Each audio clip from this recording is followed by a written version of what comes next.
Chuck Schumer, a.k.a. Faucet Face, said the Dems will block all funding for more immigration agents and for the wall, too. That's about as surprising as Dana posting a dog picture. It's the same old stick. Take a good idea like improving the border and then recast it as widespread intolerance.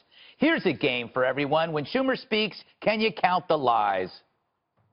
The president's immigration policies are destroying local economies, causing chaos and panic in families and communities who have done nothing wrong. By using racial profiling and fear-mongering to target law-abiding immigrants, the Trump administration is putting people with a traffic ticket or a status violation in the same category as serious violent criminals.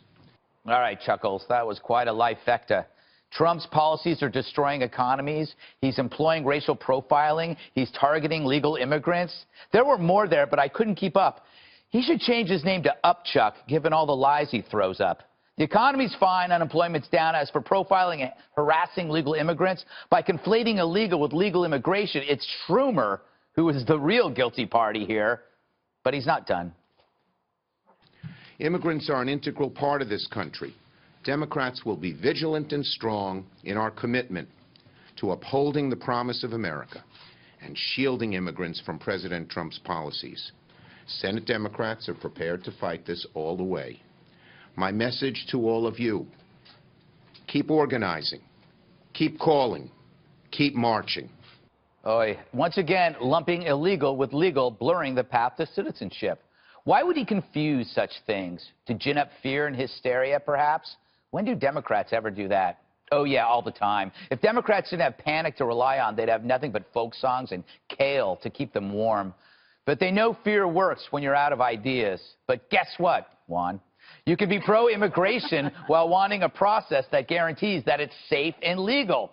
Safe and legal. Isn't that what the Democrats always say they want? Anyway, what's great about being a conservative, you can hold two ideas in your head at once. With Chuck in the limited overhead compartment that is his brain, there's barely room for one. Eric, you think he might supply evidence to back up one of those claims? Do we know what we were doing? Did that sound like? No. So, yeah, it's the fear-mongering, but clearly on the left, the mayors that we talked about are going to get together, and they're going to push back. Attorney General Jeff Sessions says that they're debating, talking about holding back funding to the sanctuary states and cities that declare themselves that, and for what? To use it in places like, I don't know, transportation. How about the wall, maybe? Who knows? Again, I'm a conservative who's pro-immigration. I'm pro-legal immigration, and again, float this idea. Every state has, what, 10 to 15 DMVs in their state?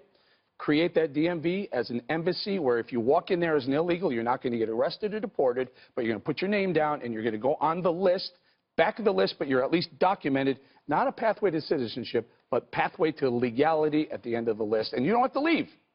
So, again, I think we should increase immigration that way. The only problem is, boy, the DMV, that line's going to get longer. But you can renew your driver's license online now. Not in New York City. Yes, you can. No, because I let it expire. Oh, no, well, if you are a responsible adult and don't let it expire, you can do it, because I'm doing that right now. Yeah, I just have to go get an eye test. It's perfect. Oh, everything you can do online. Obviously. Anyway, Dana, since you've already started talking, politics seems like an arena where supplying proof is no longer a requirement for success. Like, he could just say that and no reporter questions. Because it's fake news. Yes, fake news. Nobody cares. They're like, oh, okay. Yeah. The one I really didn't understand was destroying local economies. And yeah. Eric's one more thing yesterday showed that consumer confidence is the highest it's been in 16 years. I would like, if he has evidence of that, I would definitely like to see it. I agree that there could be economic harm if we curtail immigration too much, and I really like Eric's idea on bringing in more legal immigrants or providing some way for people to get right with the system. But the other way that they're going to do it, and Senator Schumer did not allude to this, but we know it's happening. It could be happening as we speak because the mayor of Seattle is going to give a press conference about all of this. It's lawsuits. So they try to tie all of President Trump's policies up in the courts, so which means that nothing gets solved for anybody for many years. Yeah. And that's how they win. That's how they beat us, Lisa. It's not fair.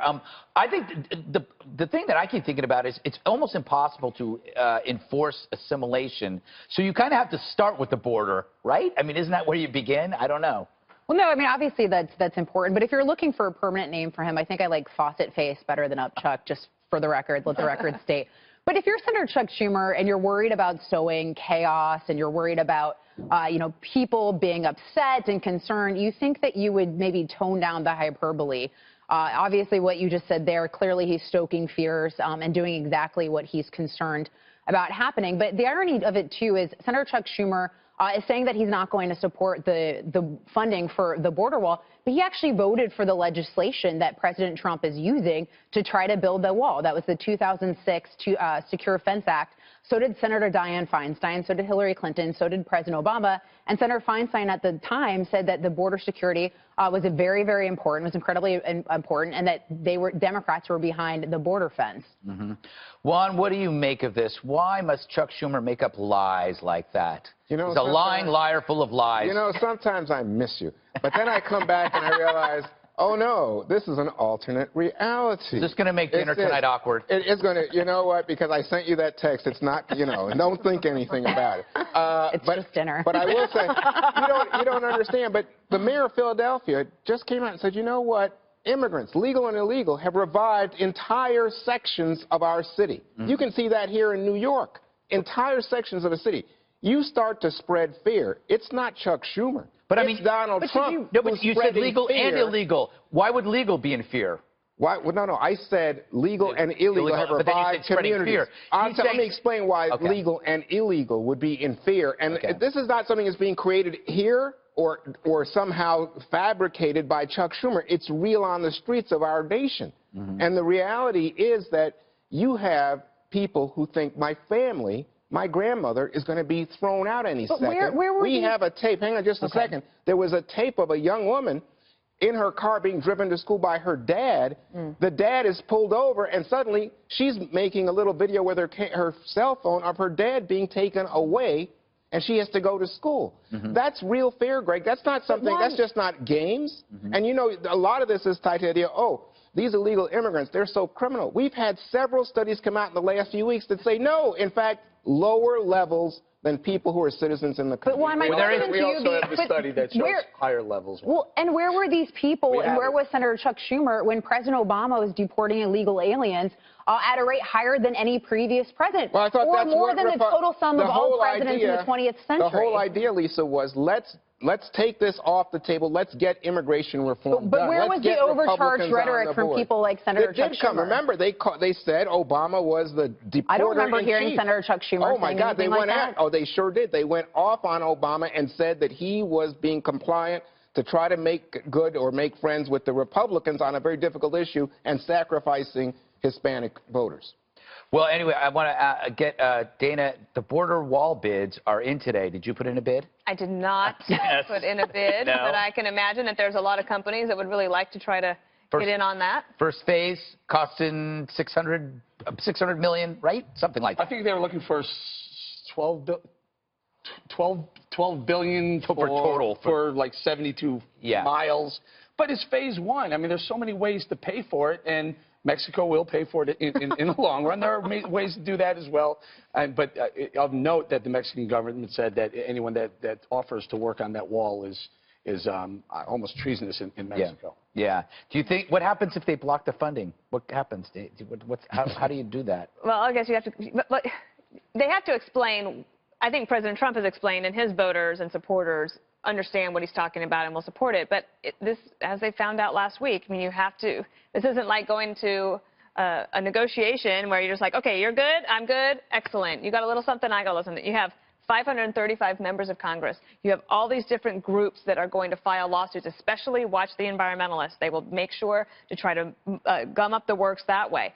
So the funding is important. Without it, you can't actually really start. But watch the other things, those other big issues, like some of the border states members are like, oh, I don't really think I'm for this. I mean, it's not as easy as flipping a switch. Can I ask you, President Obama actually did this, and we've been talking about this the last couple of days, but under President Obama, he was earmarking some funds that were going to sanctuary states, the ones that weren't complying with federal law, taking some of those funds back from their education grants. Yeah. I mean, it's not a new thing under President Trump. I don't know that. I'm not confirming that. I'm believing what you're telling me. I'm just saying, okay, what's your point there? My point is it's not new to Donald Trump. So the left is pointing fingers at Donald Trump. He's so evil. He's so awful to immigrant families. Meanwhile, this program was very, very alive under President Obama. Well, I think just last night I saw on Bill O'Reilly's show you had a member of the state legislature in Texas where the governor's taken money away from Austin.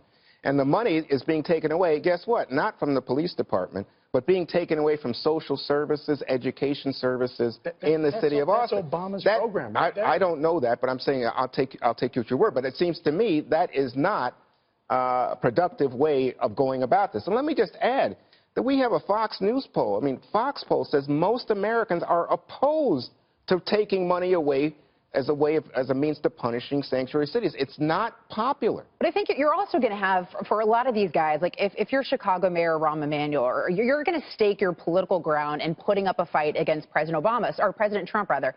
I mean, so there's also a political element in trying to resist and push back on President Trump because you're trying to set yourself up to run for governor, to run for Senate, to run for Congress, or whatever sort of the next path is for you. And so, you know, if you put your stake in the ground and say that I'm the person that stood up against President Trump, that helps them, or at least I'm sure that they perceive it as helping them politically as well. And there is that feeling among conservatives and Republicans who feel that the reason there's such a big push on the left for illegal immigrants to gain citizenship and status is that so that once they do get the vote, they'll never vote for a Republican again. They'll always vote for the party that got them that earned them that vote. I think this is very interesting because to me, you know, if I was a conservative Republican, I would say, boy, given the way the country's changing the demographics and the like, I am going to make a big outreach to those Latino voters because, boy, they are family people. They are business people. They have values that are conservative that fit with our agenda, and yet they alienate them. But also,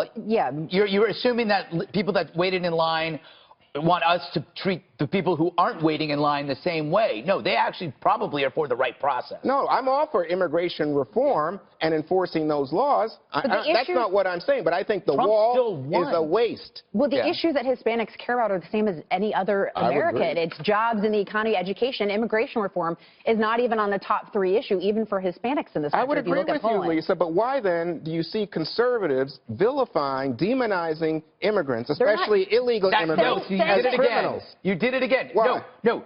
The fact is maybe we appreciate citizenship and believe there's a difference between citizenship and residency. Maybe that's it. I agree. That's why we love immigration. We're not crazy about illegal immigration. I'm all for it. But you say that, but then you say, what about? But why are you so hard on immigrants and especially illegal immigrants? Okay, you did a little shift there. No. My point to you is, let me put to you this way, Greg. Rudy Giuliani, tough on crime, mayor of New York. He was the one who established New York City as a sanctuary city and said that it worked. It made our city safer. Well, maybe Rudy wasn't right all the time. Oh, I see. Rudy can't fail well, now you're going to attack Rudy. Go right ahead. All right. I attacked him? Anyway, last word, Dana? I was just going to say, make it a good one. I wish that we could have been a fly on the wall in the meeting today that Secretary Kelly had at Department of Homeland Security, because you had mayors and law enforcement all in the same room that are actually arguing on the merits of either if they're for it or they're against it, rather than just arguing the politics of it, which we're doing here. Literally, you could be a fly on the wall. Oh, my gosh. Did you see a little Dana up on the wall? A big fly. Yeah, well, no, he's a little fly. All right.